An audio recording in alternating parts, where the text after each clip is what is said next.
The relationship between differentiability and continuity. Hello everyone. As we move forward in our study of calculus, we have already encountered two fundamental properties of functions: continuity and differentiability. At first glance, these two concepts might seem quite similar, as they both describe the general behavior and shape of a function's graph.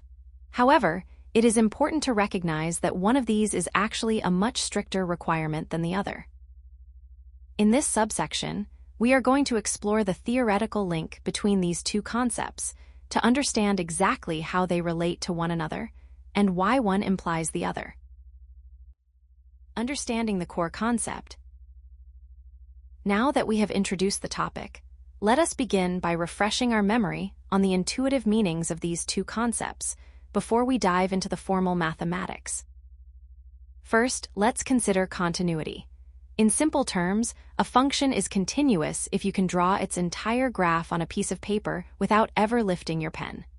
This means the path of the function is unbroken. There are no sudden jumps, missing holes, or gaps in the line. Next, we have differentiability. A function is considered differentiable if it has a clearly defined slope or derivative at every point. While continuity just requires the line to be connected, differentiability requires the graph to be smooth.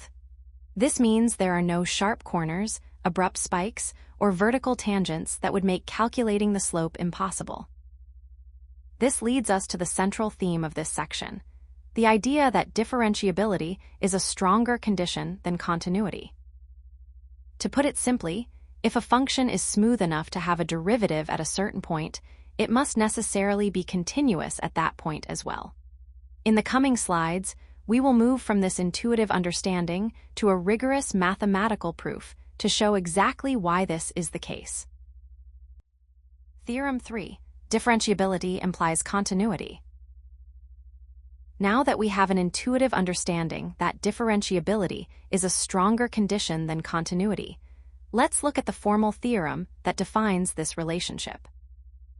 Theorem 3 states that if a function f is differentiable at a point C, then it is necessarily continuous at that point C. In simpler terms, if the derivative exists at a specific point, the function cannot have any jumps or holes there.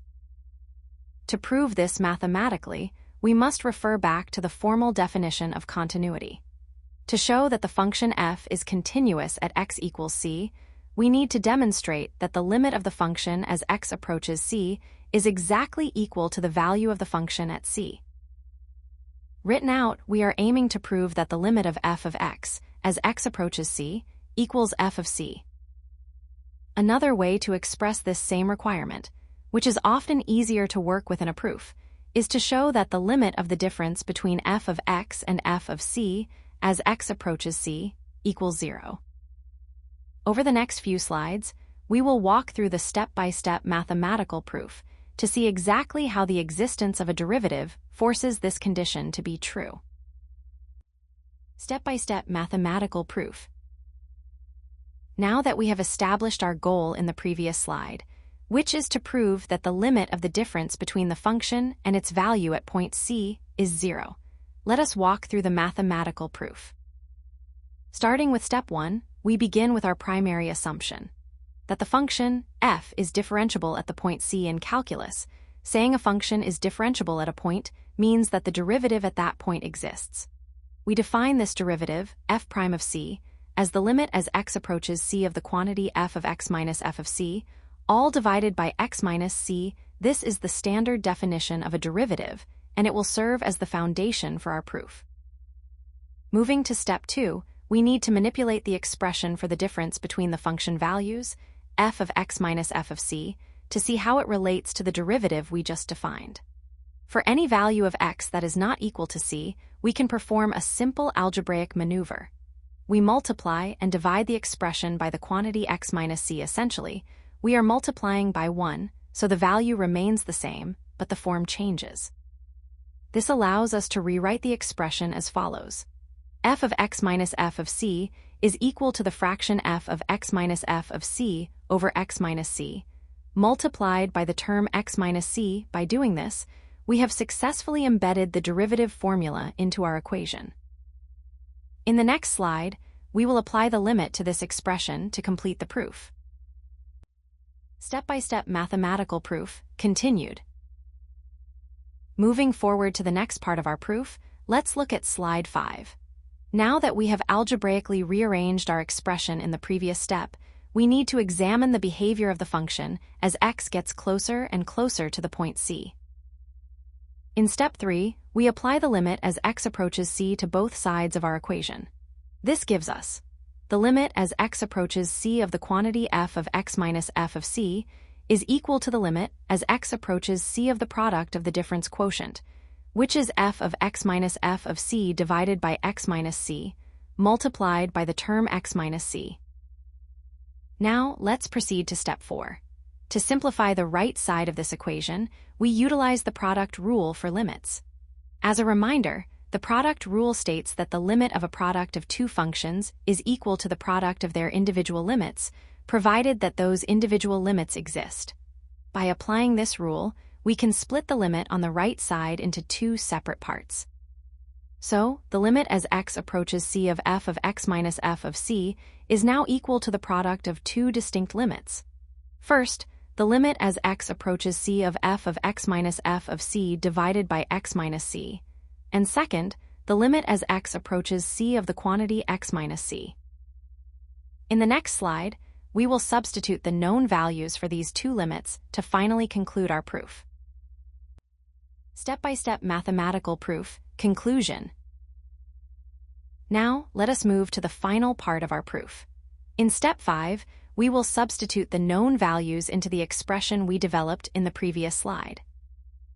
Looking back at step 1, we established that the first term in our product is the derivative of f at C, the second term, which is the limit of x minus C as x approaches C, simply becomes C minus C, which equals 0. Therefore, the limit of f of x minus f of C as x approaches C is equal to the derivative of f at C multiplied by 0. Since any finite value multiplied by 0 is 0, the entire expression simplifies to 0.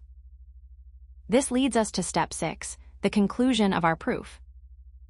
Because we have demonstrated that the limit of f of x minus f of C as x approaches C equals 0, it logically follows that the limit of f of x as x approaches C is equal to f of C.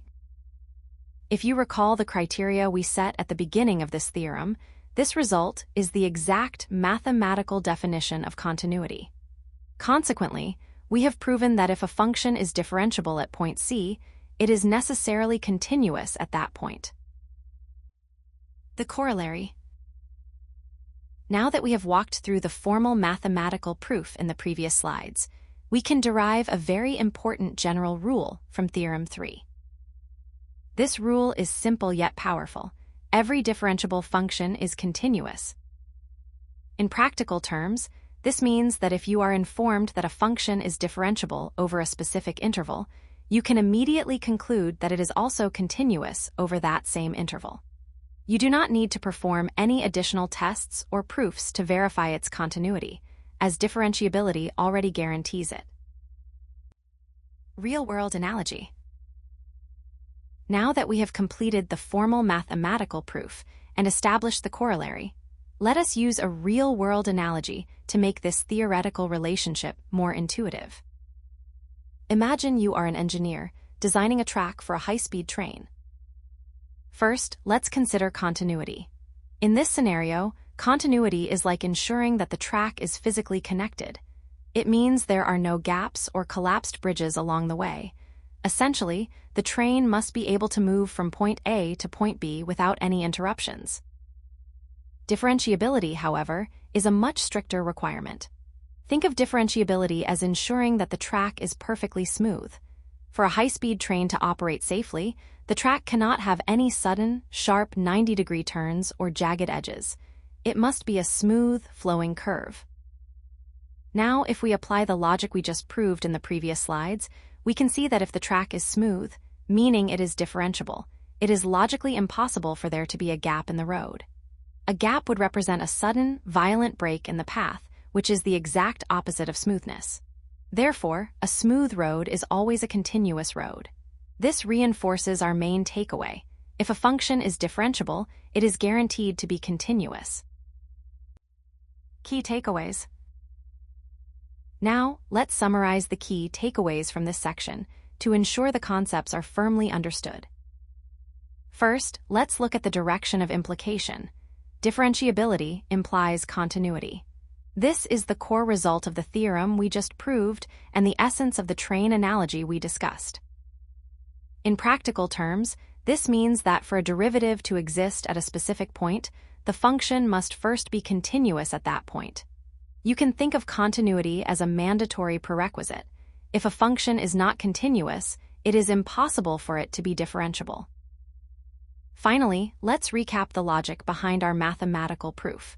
We demonstrated that the difference between the function value and the value at point C vanishes, meaning it becomes zero, as we approach the limit, provided that the derivative is a finite number. This result is what allows us to conclude that the function is continuous. Now, while we have established that differentiability always leads to continuity, it is crucial to ask ourselves if the reverse is also true, which is a point where many students often encounter confusion. We will address this in the final slide. Common mistakes. Now that we have established the proof that differentiability implies continuity, we must address a very common pitfall known as the converse error. Many students mistakenly assume that the relationship we just discussed works in both directions. They often think that if a function is continuous, it must automatically be differentiable. I want to be very clear here, this is false. To put this in formal terms, continuity is a necessary condition for differentiability, but it is not a sufficient one. In simpler terms, while a function must be connected to be smooth, simply being connected is not enough to guarantee that it is smooth. Let us look at a classic example to illustrate this. The absolute value function, f of x equals the absolute value of x. If you look at the graph of this function, it is continuous everywhere, meaning you can draw the entire shape without lifting your pen from the paper. However, it is not differentiable at x equals 0. This is because there is a sharp v-shape, or a corner, at the origin. At this exact point, the slope changes abruptly, which means there is no single, defined derivative at that point. So, always remember, while every differentiable function is continuous, not every continuous function is differentiable.